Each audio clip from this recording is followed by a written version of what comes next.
This is video number 11. When he left off, they just put the transmission back in.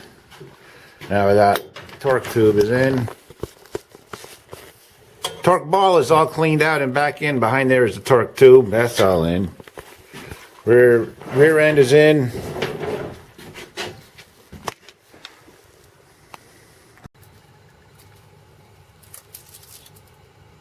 This stuff has the consistency of taffy.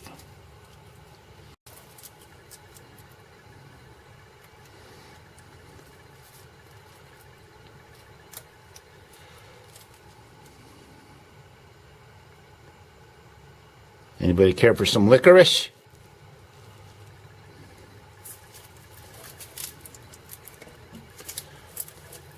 If you're looking at 100-year-old steam oil, they used to call this.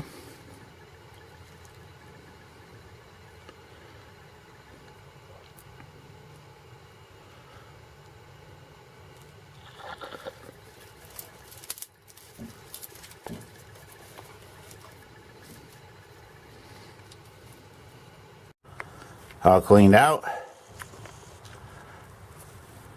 You notice that the leaf springs don't attach to this to take up any torque. That's an actual lubricated joint there.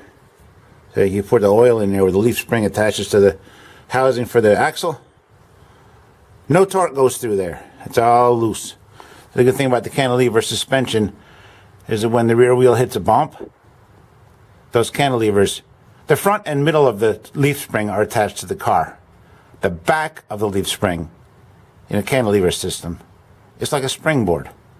It's like a diving board. Takes up all the shock. That's why Buick's a better car.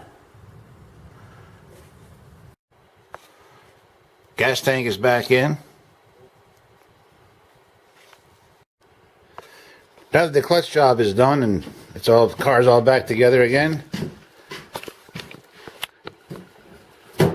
solid wood. The last thing to do to get this car started is to work on the